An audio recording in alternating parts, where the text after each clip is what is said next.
Hello everyone, ಎಲ್ಲರಿಗೂ ನಮಸ್ಕಾರ. Welcome back to my channel.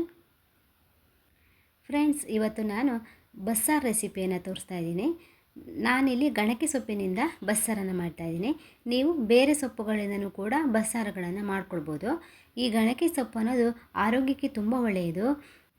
ಬಾಣಂತಿಯರಿಗೂ ಸಹ ನಾವು ಇದನ್ನು ಕೊಡ್ಬೋದು. ಆರೋಗ್ಯಕ್ಕೆ ತುಂಬ ಒಳ್ಳೆಯದು. ಇದರಲ್ಲಿ ಅನೇಕ ಔಷಧೀಯ ಗುಣಗಳಿದೆ. ನನ್ನ ಹಿಂದಿನ ವಿಡಿಯೋದಲ್ಲಿ ನಾನು ಗಣಕೆ ಸೊಪ್ಪಿನ ಪರಿಚಯವನ್ನು ಮಾಡಿದ್ದೀನಿ. ಇದಕ್ಕೆ ಕಾಕಿ ಸೊಪ್ಪು, ಕಾಶಿ ಸೊಪ್ಪು ಅಂತಲೂ ಕೂಡ ಕರೀತಾರೆ. ನೋಡಿ, ಇದೇ ಗಣಕೆ ಸೊಪ್ಪು. ಪಾಟ್ಗಳಲ್ಲೂ ಕೂಡ ನೀವು ಮನೇಲಿ ಈ ಥರ ಇದನ್ನು ಬೆಳ್ಕೊಳ್ಬೋದು. ನೋಡಿ, ನಾನು ಈ ಸೊಪ್ಪನ್ನು ನೀಟಾಗಿ ವಾಶ್ ಮಾಡಿ ಕಟ್ ಮಾಡಿ ಇಟ್ಕೊಂಡಿದ್ದೀನಿ. ಏನೇನು ಬೇಕು ನೋಡೋಣ ಬನ್ನಿ. ಒಂದು ಚಿಕ್ಕ ಈರುಳ್ಳಿ, ಸ್ವಲ್ಪ ಹುಣಸೆಹಣ್ಣು, ಅರ್ಧ ಸ್ಪೂನ್ ಜೀರಿಗೆ, ಒಂದು 10 ಬೆಳ್ಳುಳ್ಳಿ ಎಸಳು, ಸ್ವಲ್ಪ ಕಾಯಿ ತುರಿ, 4 ಒಣಮೆಣಸು, 1 ಟೊಮೊಟೊ, ಸ್ವಲ್ಪ ಕೊತ್ತಂಬರಿ ಸೊಪ್ಪು. ಇದು ಮಸಾಲೆ ರುಬ್ಕೊಳ್ಳಿಕ್ಕೆ. ಪಲ್ಯಕ್ಕೆ ಒಗ್ಗರಣೆಗೆ ಬೆಳ್ಳುಳ್ಳಿ, ಸಾಸಿವೆ, ಈರುಳ್ಳಿ, ಕರಿಬೇವಿನ ಸೊಪ್ಪು, ಒಣಮೆಣಸು. ಬಸ್ಸಾರು ಮಾಡಲಿಕ್ಕೆ ನಾನು ಹೆಸರು ಕಾಳು ಮತ್ತು ತೊಗರಿಬೇಳೆಯನ್ನು ತೆಗೆದುಕೊಂಡಿದ್ದೀನಿ. ನೀವು ಬೇರೆ ಯಾವುದೇ ಕಾಳುಗಳನ್ನಾದರೂ ತೆಗೆದುಕೊಳ್ಬೋದು. ಈಗ ನಾನು ಹೆಸರು ಕಾಳು ಮತ್ತು ತೊಗರಿಬೇಳೆಯನ್ನು ನೀರಲ್ಲಿ ನೆನೆಸಿಟ್ಕೊಂಡಿದ್ದೆ. ಈಗ ಒಂದು ಕುಕ್ಕರ್ಗೆ ಹೆಸರು ಕಾಳು ಮತ್ತು ತೊಗರಿಬೇಳೆಯನ್ನು ಹಾಕಿ ನೀರು ಹಾಕಿ ನಾನು ಇದನ್ನು ವಿಸಿಲ್ ಕೂಗಿಸ್ಕೊಳ್ತಾ ಇದ್ದೀನಿ. 3 ವಿಸಿಲ್ ಕೂಗಿಸ್ಕೊಂಡ್ರೆ ಸಾಕು. ನೀವು ಹಾಗೆ ಕೂಡ ಸೊಪ್ಪು ಮತ್ತು ಕಾಳನ್ನು ಕೂಡ ಹಾಗೇನೂ ಕೂಡ ಬೇಯಿಸ್ಕೊಳ್ಬೋದು. ಹಾಗೆ ಬೇಯಿಸ್ಕೊಂಡ್ರೂ ಚೆನ್ನಾಗಿ ಬರುತ್ತೆ. ಸೊಪ್ಪನ್ನು ನಾನಿಲ್ಲಿ ವಿಸಿಲ್ ಕೂಗಿಸ್ತಾ ಇಲ್ಲ. ಒಂದು ಪಾತ್ರೆಗೆ ಹಾಕಿ ಸೊಪ್ಪನ್ನು ನಾನು ಬೇಯಿಸ್ಕೊಳ್ತಾ ಇದ್ದೀನಿ. ಸೊಪ್ಪು ಜಾಸ್ತಿ ಬೆಂದರೆ ಬಸ್ಸಾರು ಚೆನ್ನಾಗಿರೋದಿಲ್ಲ. ಸ್ವಲ್ಪನೇ ಬೇಯಿಸ್ಕೊಳ್ಬೇಕು. ನೋಡಿ, ಈಗ ನಾನು ಒಂದು ಪಾತ್ರೆಯನ್ನಿಟ್ಟು ಮಸಾಲೆಯನ್ನು ಫ್ರೈ ಮಾಡ್ಕೊಳ್ತಾ ಇದ್ದೀನಿ. ಒಣಮೆಣಸು, ಬೆಳ್ಳುಳ್ಳಿ, ಈರುಳ್ಳಿ ಹಾಕಿ ಚೆನ್ನಾಗಿ ಫ್ರೈ ಮಾಡ್ತಾಯಿದ್ದೀನಿ. 1 ನಿಮಿಷ ಚೆನ್ನಾಗಿ ಫ್ರೈ ಆದರೆ ಸಾಕು. ಈಗ ಒಂದು ಟೊಮೊಟೊವನ್ನು ಹಾಕ್ತಾಯಿದ್ದೀನಿ. ಟೊಮೊಟೊ ಹಾಕಿ ಕೂಡ ಒಂದು ಸ್ವಲ್ಪ ಫ್ರೈ ಮಾಡಬೇಕು. ಈಗ ಇದಾಗಿದೆ. ಇದನ್ನು ಆಫ್ ಮಾಡ್ತಾಯಿದ್ದೀನಿ. ಈಗ ನಾನು ಸೊಪ್ಪನ್ನು ನೋಡಿ ಬೇಯಿಸೋಕೆ ಇಟ್ಟಿದ್ದೆ. ಸೊಪ್ಪು ಚೆನ್ನಾಗಿ ಬೆಂದಿದೆ.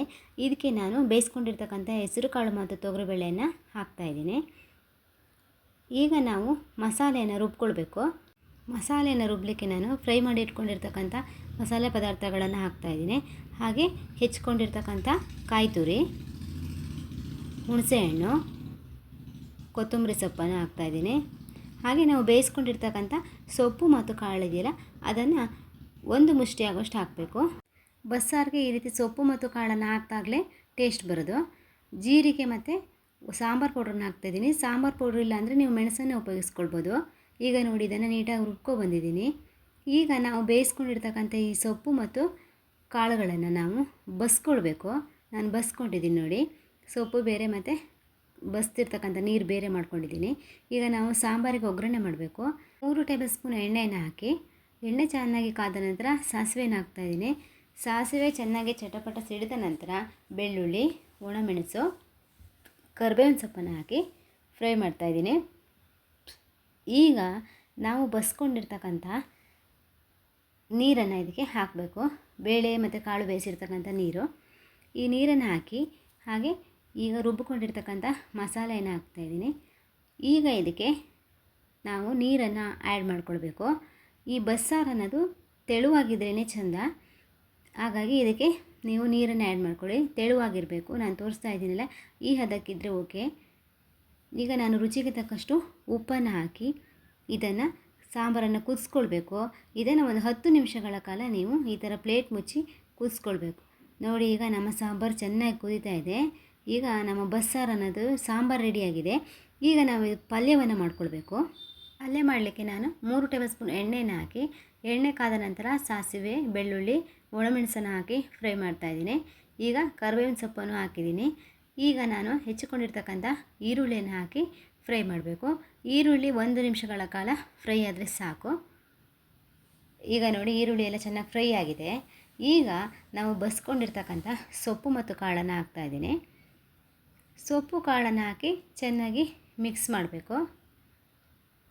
ನೋಡಿ, ಈಗ ನಾವು ಬೇಯಿಸ್ಕೊಂಡಿರೋದ್ರಿಂದ ಇದನ್ನು ಪಲ್ಯ ಮಾಡಲಿಕ್ಕೆ ಜಾಸ್ತಿ ಟೈಮ್ ತೆಗೆದುಕೊಳ್ಳೋದಿಲ್ಲ. ಈಗ ಇದಕ್ಕೆ 1 ಕಪ್ಪಷ್ಟು ಕಾಯಿ ತುರಿಯನ್ನು ಹಾಕ್ತಾಯಿದ್ದೀನಿ. ಕಾಯಿ ತುರಿಯನ್ನು ಹಾಕಿ ಚೆನ್ನಾಗಿ ಮಿಕ್ಸ್ ಮಾಡಿ 1-2 ನಿಮಿಷ ಫ್ರೈ ಆದರೆ ಸಾಕು. ಈಗ ನಮ್ಮ ರುಚಿಯಾದಂಥ ಪಲ್ಯ ರೆಡಿಯಾಗಿದೆ. ನೋಡಿ, ಪರ್ಫೆಕ್ಟಾಗಿ ಬಂದಿದೆ ಪಲ್ಯ. ಇದು ಬಸ್ಸಾರು ಅಂತಕ್ಕಂಥದ್ದು ಮುದ್ದೆಗೆ ಒಂದು ಒಳ್ಳೆ ಕಾಂಬಿನೇಷನ್ನು. ಮುದ್ದೆ ಜೊತೆಗೆ ನೀವು ಬಸ್ಸಾರು ಮತ್ತು ಪಲ್ಯವನ್ನು ತಿಂತಿದ್ರೆ ಅದ್ರ ಮಜಾನೇ ಬೇರೆ, ಅಷ್ಟು ಚೆನ್ನಾಗಿರುತ್ತೆ. ನೀವೊಮ್ಮೆ ಇದನ್ನು ಟ್ರೈ ಮಾಡಿ ನೋಡಿ, ತುಂಬ ಚೆನ್ನಾಗಿ ಬರುತ್ತೆ.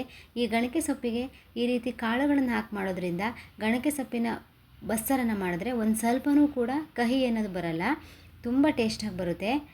ಹೊಸದಾಗಿ ಯಾರಾದರೂ ನಮ್ಮ ಚಾನಲನ್ನು ವಿಸಿಟ್ ಮಾಡಿದರೆ ಸಬ್ಸ್ಕ್ರೈಬ್ ಮಾಡ್ಕೊಳ್ಳಿ, ಲೈಕ್ ಮಾಡಿ, ಶೇರ್ ಮಾಡಿ. ಇನ್ನೊಂದು ಹೊಸ ರೆಸಿಪಿಯೊಂದಿಗೆ ನಾನು ನಿಮಗೆ ಸಿಗ್ತೀನಿ. ಧನ್ಯವಾದಗಳು.